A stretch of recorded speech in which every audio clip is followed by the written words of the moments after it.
Welcome to episode 4 of NAPABA Coffee House, presented by NAPABA, the National Asian Pacific American Bar Association, in collaboration with the Harvard Law School Center on the Legal Profession. My name is Genevieve Antono. I'm in the Harvard Law School class of 2022, and I'm super excited to be producing this project as part of my student fellowship with the Center on the Legal Profession. In today's episode, you will hear from our host, Lawrence Tu, and our guest, Alan Say. Our host, Larry, retired in 2020, and some of his previous roles include serving as the Chief Legal Officer or the General Counsel for CBS Corporation, Dell, and NBC Universal. Meanwhile, our guest for today, Alan, is the Global Chief Legal Officer for JLL, Jones Lang LaSalle. JLL is a global professional services firm that specializes in real estate and investment management. Prior to joining JLL, Alan served as the General Counsel for Petco, Churchill Downs, LG Electronics Mobilecom USA, and 2 startups. Alan is a graduate of Harvard Law School and UC Berkeley. I found this interview and Alan's career trajectory to be very inspiring and very impactful. I'm actually making a mental note to myself that if sometime in the future I find myself in a position where someone is offering me a really great opportunity, but I'm holding myself back because I don't feel qualified or I don't feel prepared, then I need to come back to this interview and remind myself that even though it is scary, wonderful things and tremendous growth can happen when you dive in with both feet. So Alan became the GC of a startup after just 3 years at a big law firm. He then worked in a number of very different industries. He went from mobile phone manufacturing to sports and gaming to pet care retail to now global real estate. And obviously, all these industries are very different, and moving from one to another would really require you to stretch. But over the course of this interview, Alan says things like, it doesn't matter if you're not an industry expert right off the bat. What matters is that you learn really, really fast. For me, watching Alan's interview made me want to be a bit more brave. It made me walk away with the feeling like, oh, I haven't done X yet. Anyway, so that was my main takeaway from this interview. And as usual, we're very curious to hear what were some of your main takeaways and reactions. So please be sure to leave a comment below. All right, without any further ado, here is Larry and Alan.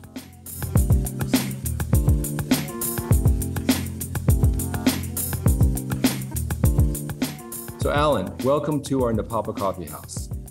You and I first met many years ago through NAPABA, and over the years we spent a lot of time talking about the role of the General Counsel and also about managing one's career. So in a way, we're going to continue that discussion today. I'm really looking forward to it. But before we get started, let me first thank you for taking the time and agreeing to be part of this program. Thanks, Larry, for having me. And I think you're too kind. Those are not conversations where we talked about my career. Those are conversations where I asked you, how do I do my job? Well, Alan, our recollections are quite different, but we'll leave it at that. Okay, so let's start with a little bit of your personal history. Tell us something about your upbringing, your early childhood, where you grew up, where your parents were from, to give us a sense of your personal background. So I was born in Hong Kong, came to this country when I was 7 years old. So imagine a Chinese kid who can speak English growing up in the Haight-Ashbury section of San Francisco in the 70s. And went to school in San Francisco, went to Berkeley for college, and then went to East Coast, went to Harvard for law school. So 7-year-old Hong Kong kid living in Haight-Ashbury. So were you like a 7-year-old hippie? I didn't even understand what a hippie was. It's my entire upbringing, my view of the United States, my view of pop culture, everything came from the television. So if it wasn't shown on the A-Team with different strokes, I didn't know it. So what brought your parents to the U.S.? Or why did you guys come as a family? So it's a classic land opportunity. In Chinese, we call it Gold Mountain, Gamsan.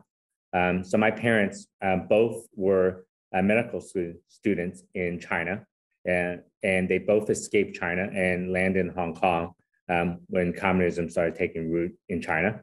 And they actually met in Hong Kong. So my dad was a pharmaceutical rep. My mom was a nurse.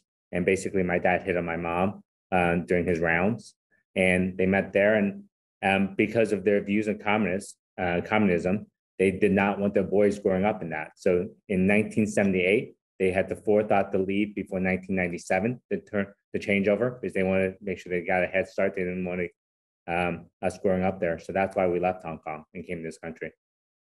I mean, do you think of Hong Kong as where you grew up, or is it really more San Francisco? I think both. I think for a lot of us, it's a foot in both worlds, both doors.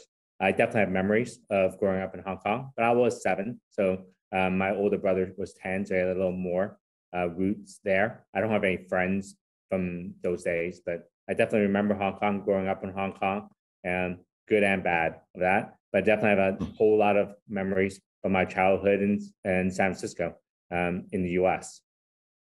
So as a recent immigrant kid to the US, growing up in San Francisco, did you have favorite sports or hobbies, or how did you spend your free time besides going to school? Well, lots of sports, right? It's a bad subject right now because we just finished the Super Bowl yesterday. And I'm a big San Francisco 49ers fan. So one of my earliest childhood memories was the catch, from the 49ers in 1980. That was my introduction to sports. And all my teams are San Francisco Bay Area teams. I've probably spent way too much money chasing them and following them around the country in the last dozen years. So on to Berkeley, where I think you studied political science and economics. Is that right? Yes. Yeah. When you were in college, as you were getting through college and emerging from the other side of it, did you have a clear sense of what you wanted to do with your life? Yes and no. I definitely wanted to be a lawyer, but I had no clue what a lawyer was, right? I mean, my view of being a lawyer was from LA law, right? Was in a courtroom like Arnie Becker. But I definitely knew I wanted to be a lawyer for a number of reasons. There's some of that with the LA law thing, which is a little facetious, but there's also from the rule of law, right? My parents came to this country because of land opportunity. They couldn't articulate what the land opportunity was until I got older and I started figuring out what was different about the United States versus China, right? The main difference in my mind was the rule of law, right? Here, you can make investments, you can plan for the future, you can do all that because the rule of law is there, versus the countries that they left in China. My dad still has bitter memories of the government taking the family's lands. So from that aspect of it, law was always rooted in how I thought about society, how I thought about this country. And a lot of different things that I do personally was rooted in that too. So definitely want to be a lawyer. Had some clashes with my parents about that. The story is that basically I put myself through college because my parents wanted me to be an engineer or a doctor, like any good Chinese kid. And I said, no, I wanted to be a lawyer. And they thought I was going to starve to death. And they said no. So basically I paid for college. That's how I ended up at Berkeley. And that's how I ended up paying for college and becoming a lawyer. So they actually cut you off financially. I mean, yes. I mean, yes and no. They didn't cut me off. They wanted to keep paying, to keep the strings going, to force me to be a doctor engineer. And I cut myself off. I told them, you can't make me. And they said, yes, we can. And no, you can't. And, I was pretty stubborn back then. So your interest in law, the high principle was the rule of law, and the personal role model was Arnie Becker. That's a pretty good combination. Exactly.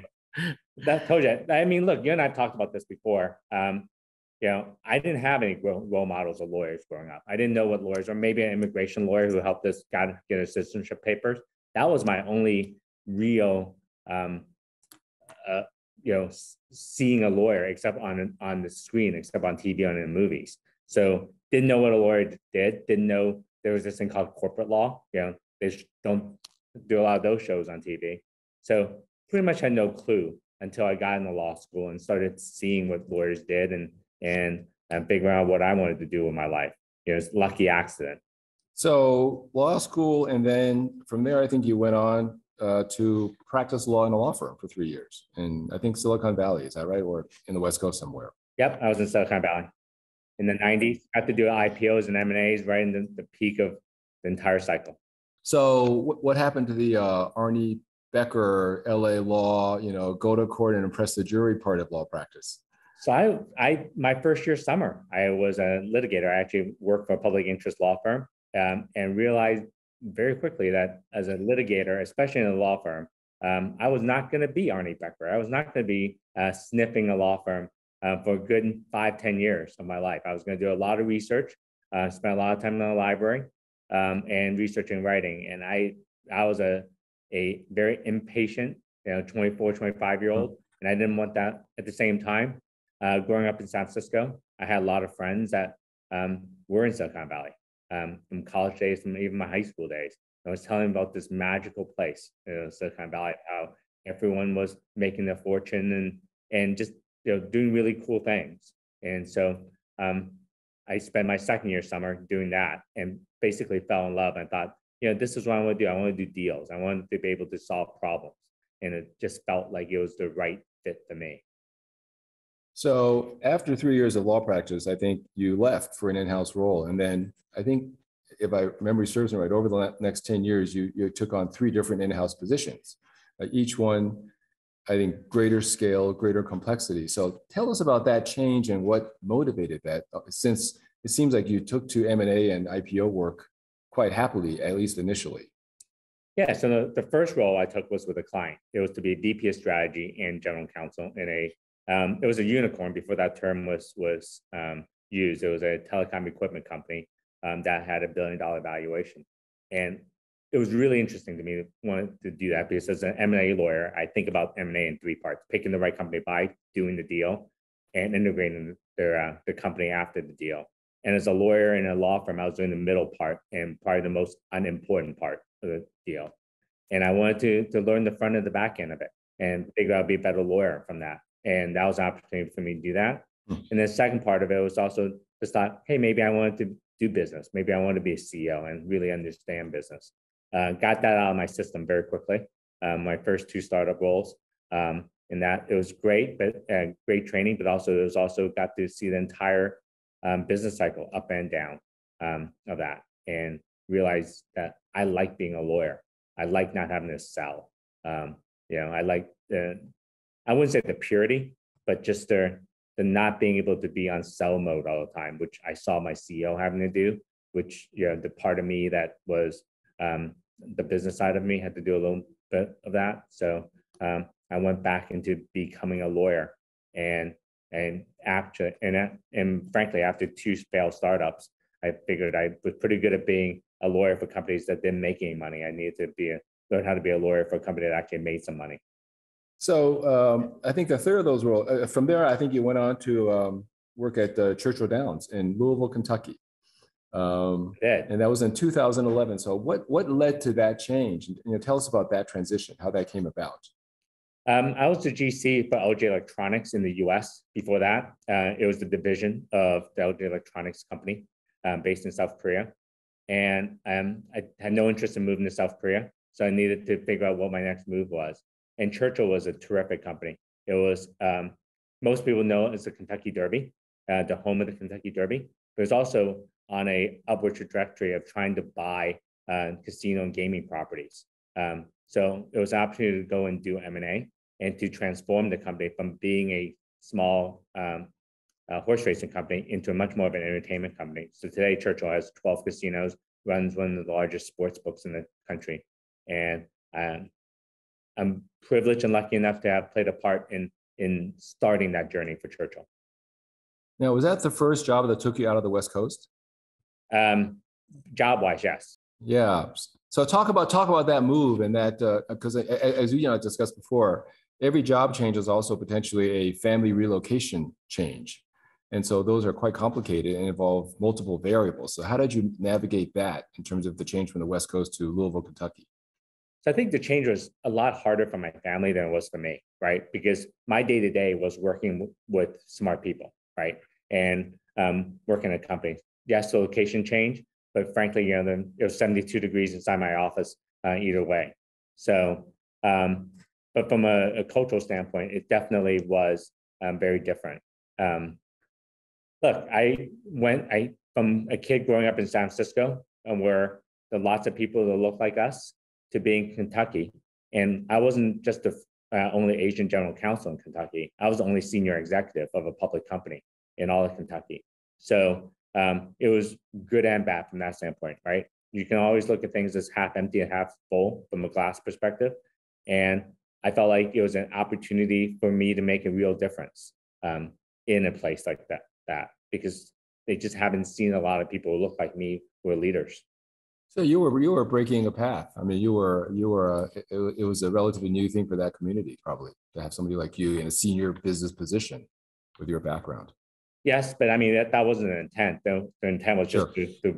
it was a really interesting opportunity. The entire leadership team was exported. So none of us were. So my CFO grew up in Kentucky, but he was working the East Coast and came back. But for the rest of us, it was all, this was just a great company. It's a privilege to be able to lead it. And it was a great opportunity to be there. Now, did your family come with you right away, or did they stay behind a bit and then delay their move? How did you work that out? Yeah, they stayed behind for about a year and a half. Yeah. So I commuted every weekend. It was a fun little commute. There's no direct flight from San Diego to Louisville, Kentucky. And the time also, my wife was pregnant with our second child. So that's why they didn't move right away. They didn't want to move her from her doctors and all that. So which meant, and being the Asian in me, I actually calculated it, about 75% chance I was going to miss the birth of my second child. But being luck would have it, I actually made it back. I got back home on Friday night and got into my house at midnight, and my wife's water broke at 1 a.m. So didn't miss a thing. That's a tough period, though, right? You must have logged a lot of miles flying back and forth. Yes, but it was, I was young, so it was easy. Yeah. A little harder now. I've been on planes now, and it hurts now, but back then it was not. Maybe you're a little bit less limber. Exactly. That and all-nighters and all that kind of stuff. It's all different now. I was in my early 30s. Now, you were in Louisville for about 6 years. I think you enjoyed the job a lot, did very well. You dealt with a whole variety of issues, including regulatory issues across multiple jurisdictions. And we talked about that along the way. And then you moved back to San Diego and took another role. So tell us about that transition. Well, we kept our house in San Diego the entire time. So my family loved San Diego. So an opportunity to move to San Diego to be general counsel of Petco, the retailer, couldn't say no to that. It was a chance for us to move back into our old house. And we had spent all the summers and holidays there during our 6 years in Churchill. So it was a move from a location standpoint. It was also different. I was in gaming for 6 years and I love challenges. Yeah. And the thought of being a general counsel for a retailer from a pretty iconic one, couldn't say no to it. Yep. And now you're in a brand new role again. So you took that in 2018. And so tell us about your current role, which I think when I think back and compare it to your prior roles, this one is more complex, bigger, more global, and much broader geographic reach. And all of it happening, of course, during the early parts of the pandemic. So tell us about how that change came about. Were you looking for another role at that time? You had just joined Petco 2 years ago. Did somebody come knocking on your door out of the blue? What happened? Yeah, it was a recruiter knocking on my door out of the blue. And I wasn't looking. Definitely was not looking to move out of San Diego. My wife and kids were very, very happy there. But the more I learned about the role, the more I couldn't say no. So I'm at JLL today, been here about 3.5 years. We're a real estate services company, Fortune 200, and get to lead a team of 175 lawyers worldwide. We have about 95,000 employees worldwide, and it's just been an amazing, fun challenge from that standpoint. So thought about coming here to lead this team and trying to meet everyone, and then the pandemic hits and can't travel anymore for a guy who's got a global reach, a global company with a team that's globally, that learned very, very differently how to manage a team when you couldn't see them. After that, then my CEO is based in Frankfurt, Germany. So I ended up not seeing him for about 13 months until we got him a visa to come to the US middle of last year. So it was a lot of pivoting, but it's definitely a different role than what I had before, but it's also the same in a lot of ways, right? It's a public company. It's the same, we used to say an M&A, a small M&A and a large M&A. It's the same deal. It's the same documents. It's just, larger numbers. So that's how I try to think about this role. So you traded sunny Southern California for the Arctic freeze of Chicago. Absolutely. It's 12 degrees outside right now. So I mean, it's been what, a little over 3 years now? Yeah. Going on 4? Do you feel settled? Do you feel like you're fully integrated and, hitting the ground running full speed? I mean, how's it going? So I don't think I ever feel settled. And that's just a personality trait. I always feel like there's so much more to learn. There's so much more to relationships to build, all that. So that's the first part of the answer. The second part of the answer is, yes, I do feel like I'm beginning to understand the business. I'm beginning to understand the people. So there is a comfort in that. But I don't think I ever use the word settle. That's just not in my vocabulary. So Alan, I want to just think back over the arc of your career, the tremendous roles you've taken along the way, each one more complicated than the one before, and you keep ascending through the profession, taking on more and more complicated assignments. Each job you change, of course, and each new one you take involves yet another transition professionally. And people often wonder how they make that change. What are the key ingredients to a successful transition? I mean, what can you generalize about that? When you think back over all of the times you've changed jobs, what was hard about them, things that went well, things that didn't go well? Are there certain things you would advise people about in terms of how to do that effectively based on your own experience and based on kind of lessons learned and mistakes made? I think you have to have a hole in your head to go and purposely do this, because you are moving a lot, right? And I mentioned before, it's much harder on a family than it's on me, right? By the way, I think you must have a lot of holes in your head, Alan. And you're the one who thinks that way. But the reality is, the reason I say that is, I have no choice. The moment I take the job, you dive in both feet, and you have to learn to adapt and do all that. And you have a ready-made set of colleagues that you have to get them learn in relationships, right? Versus, my family, like my kids have to make new friends. My wife has to move communities. So it's very, very different and very, very hard from that standpoint. And do not underestimate that one bit. With that said, I have the privilege of doing this. I mean, I wouldn't do it if I didn't want to do it. So it's fun. It's really fun to get to learn new things, learn new businesses, and add value, right? And to feel like you're constantly adding something to the mix. There's a number of things that were similar and also different in every transition, right? It's the same concepts, right? Building relationships, learning the business, learning people, learning your team, making sure you listen. There's a reason why they gave us 2 ears and one mouth, right? Listen twice as much as you talk. They're also very similar because they are the same things you do, right? It's just different businesses, different people. So being agile enough to be able to shift and along the way. I mean, how do you know that you're ready for a change? There are people who will spend the entire career in one or two places and have very successful careers and enjoy that a lot. In your case, you've actually made changes with some frequency and taken on bigger challenges each step of the way. How do you know it's time to make a change? How would you advise somebody who's thinking about that career choice? What questions to ask themselves about that? I'm not sure you ever know if it's time to make a change. You do know that whether you're excited about making the change or not, whether you're excited about the opportunity. That's the way I gauge it. When I was at Petco, I was talking to my wife about this job, and my wife loves San Diego, as I mentioned before, and she asked me this question, what makes you think you're qualified to take on this job? And from her perspective, you can understand it, right? Because, we're finally a place that she loves, and I'm going to take on this challenge of an industry I've never been in, leading a team that's much bigger than I've ever had, legal team. So what happens if I fail was the genesis between her question. And I thought about for about 30 seconds, try to cut out the voice in my head that says, well, thanks a lot for the confidence.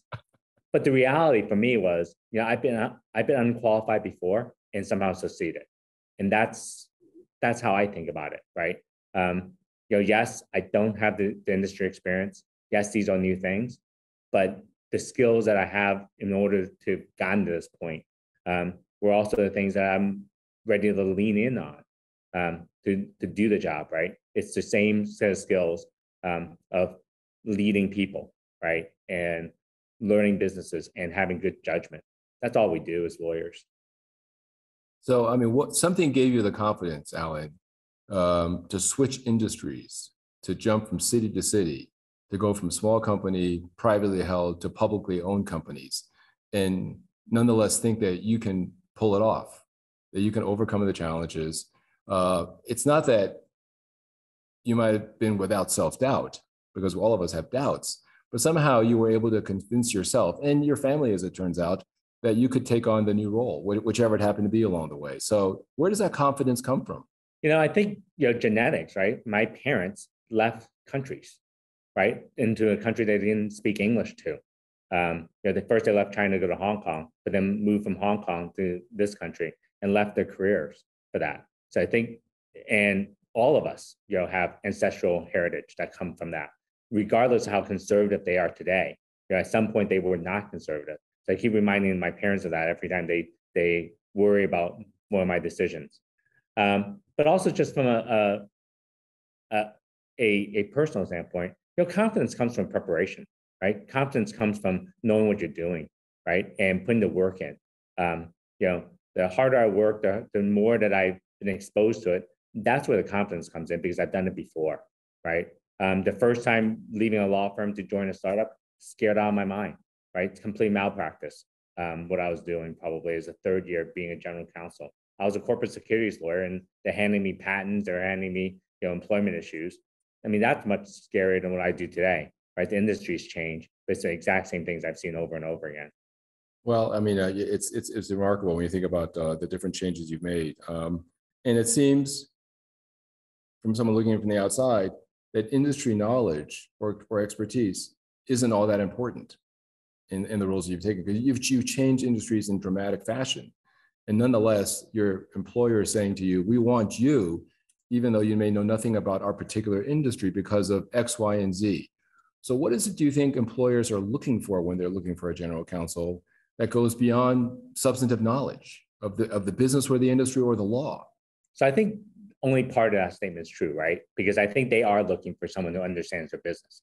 They're just not requiring it from day one, right? Because at the end of the day, we have to understand the business. So it's that demonstrated knowledge that we will understand the business, so die trying, right? And get up to speed very quickly, and to do that. Now, beyond that, hopefully, look, if they ask my bosses when they interviewed me why they hired me, but hopefully it's because I've demonstrated the ability to have, to be able to lead not just my team, but also lead others that are outside of my team, to lead my colleagues and to be able to work with them. Also, most things that we deal with, it's all about judgment, right? Because if you have a matter and it's popped up 500 times and everybody's done it, all 500 people have done it the exact same way. Well, you don't need me to do it. Any trained monkey can make that decision. Where the hard part in all this is when you have to figure out, is this fact pattern closer to A or B? And how's the judge or jury going to think? Is it going to be closer to A or B? And there's no answer, right? You're going to be judged on hindsight on that. And those are judgment calls that have to make, and the ability to ask the right questions and to get to the source of the issue and to figure out which side is closer. I think that translates beyond industries, beyond companies. So, I mean, your answer just is a great segue to my next topic. I want to talk about leadership and management skills, and how important they are to being a successful general counsel. So let's just start, though, by defining what you mean by leadership and management. What does it mean to lead and manage a legal team? What's really involved? I think the easiest way to answer that question is, I am not judged by what I do. I'm judged by what my team does, right? So at the end of the day, it's how well I can get my team to work together, to work on behalf of the company, to do our job, right? So it's a number of different things. It's hard, people talk about leadership, they have classes on this and semesters and on this. So I can't distill in 2 minutes, but the easiest way I think about it is I work for my team, right? So it's my ability to make sure that my team has everything that they need to do their job well.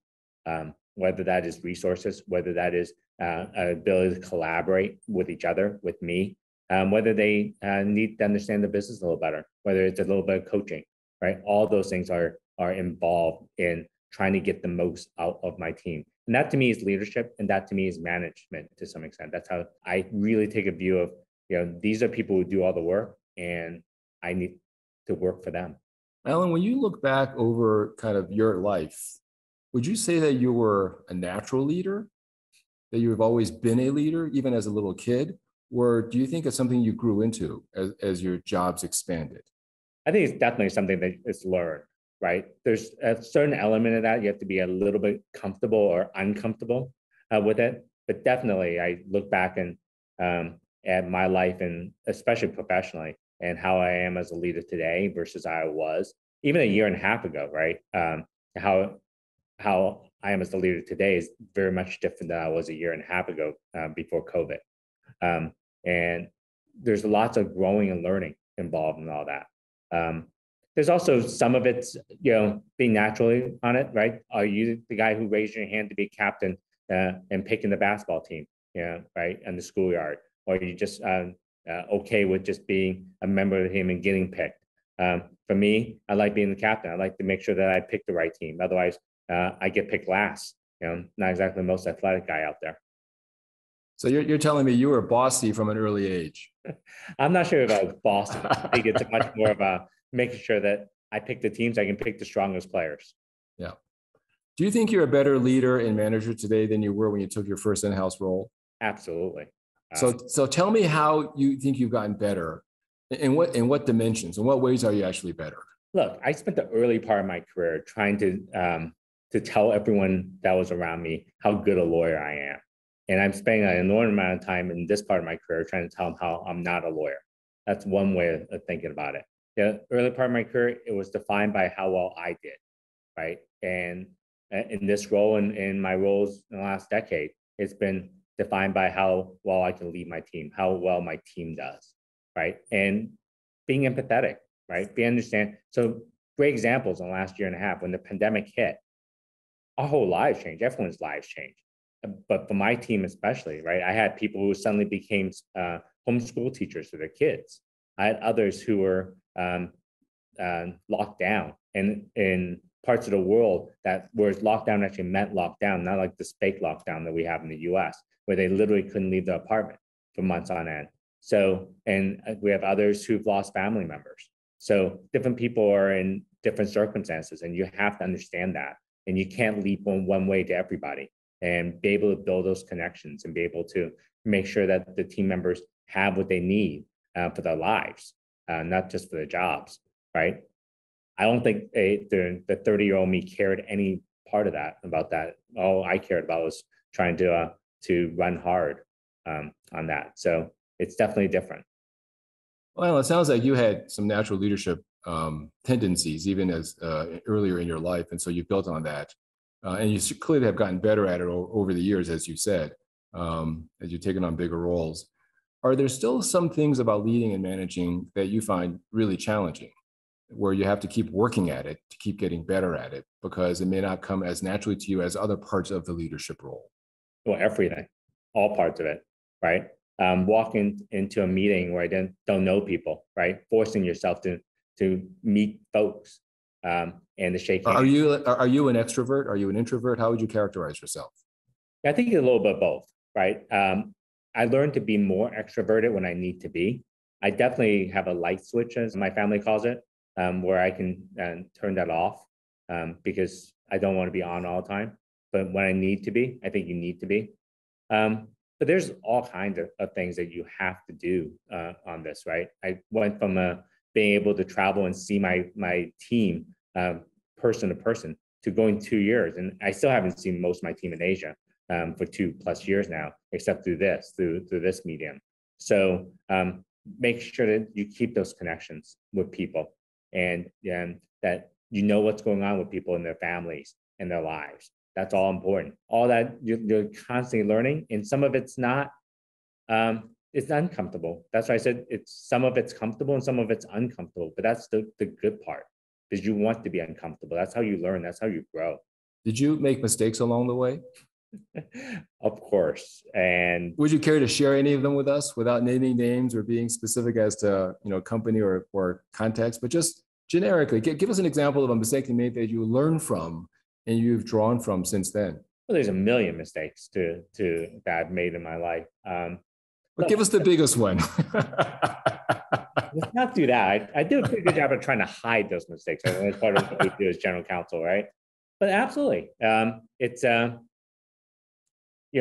can be as simple as showing up to a meeting and not wearing a tie when you're supposed to as big as not caring about relationships that were really important and not spending enough time building those relationships.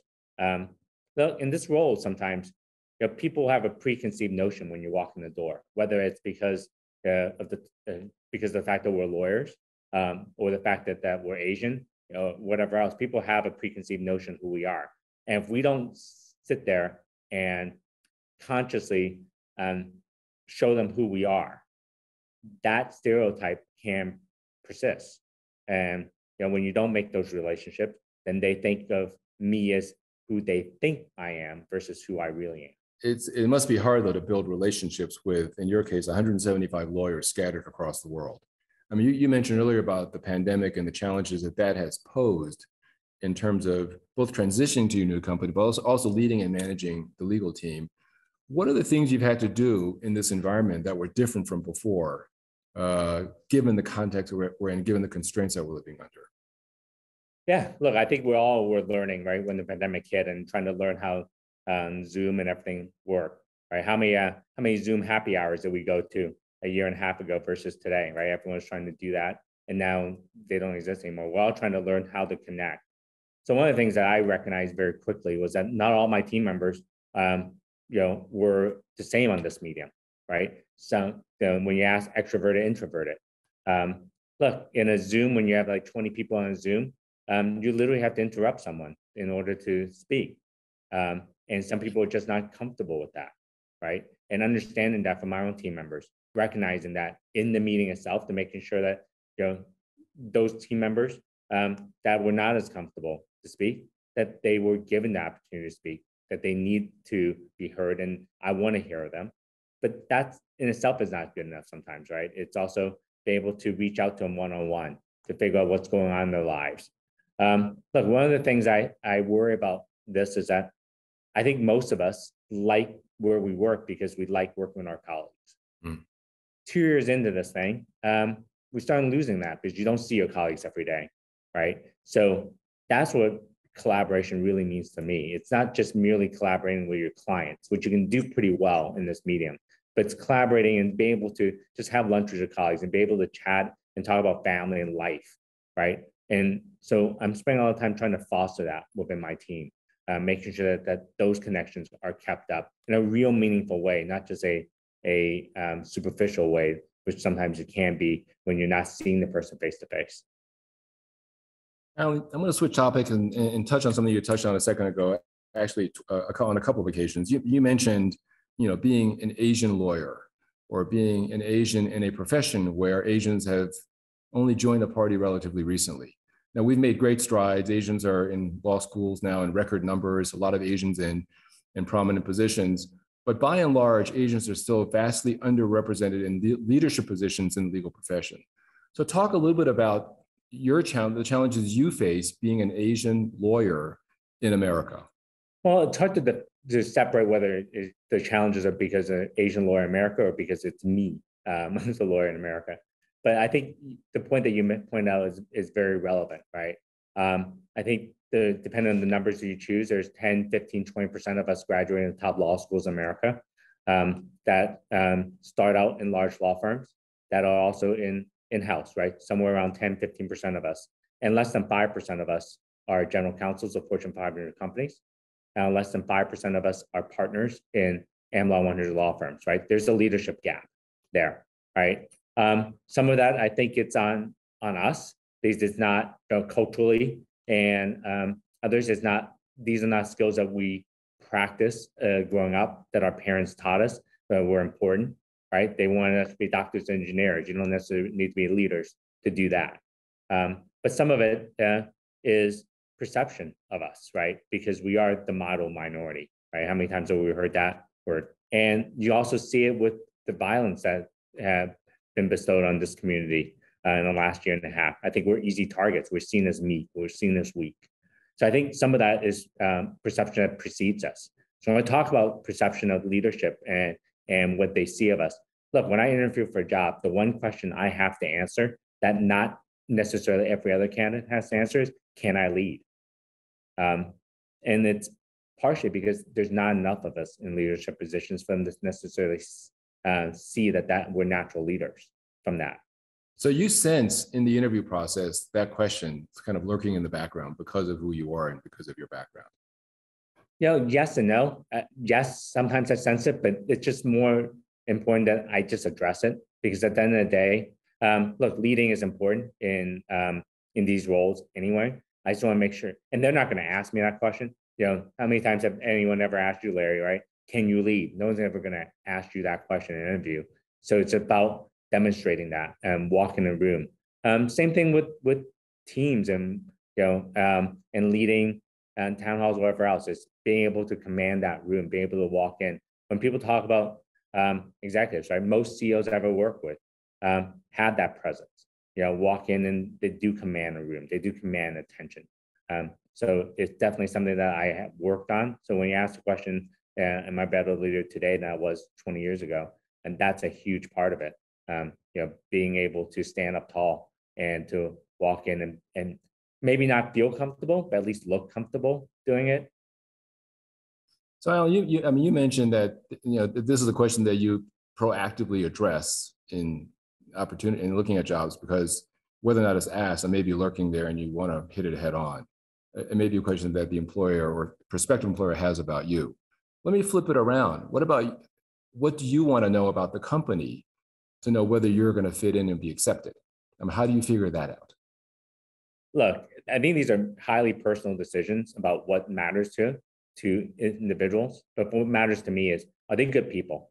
Number one, right? Life is too short to work with people that I do not enjoy spending time with, right? So it's about that. It's about passion. I like working with people who are passionate about the work, right? So you mentioned 6 industries and 6 different jobs. The one thing that is in common with all these is that passion of leadership, right? I want my CEO to be passionate about the company, to be passionate about selling whatever we're selling. I need that from my C-suite as well, that we're all in and rowing in the same direction. And so those are important. It's also just, I'm talking about the importance of good people, right? So much of our job is helping, right? So much of our job is helping our colleagues, helping the company succeed. And if you think about that, if you're helping people that you don't respect, that's not so much fun. You want to be helping people that you feel good about helping. At least that's how I think about it.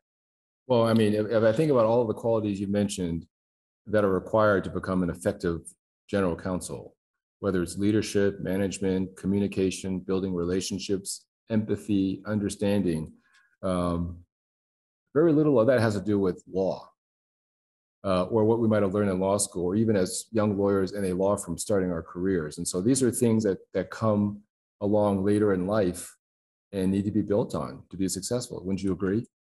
Absolutely, right? Like I said, so much of my life now is trying to convince people I'm not a lawyer, right? It's just being another guy in the room to have another voice in the room and to have thoughts to add to the business discussion, but also with an eye towards how do we think about these risks? How do we manage them? How is this going to be perceived in the world?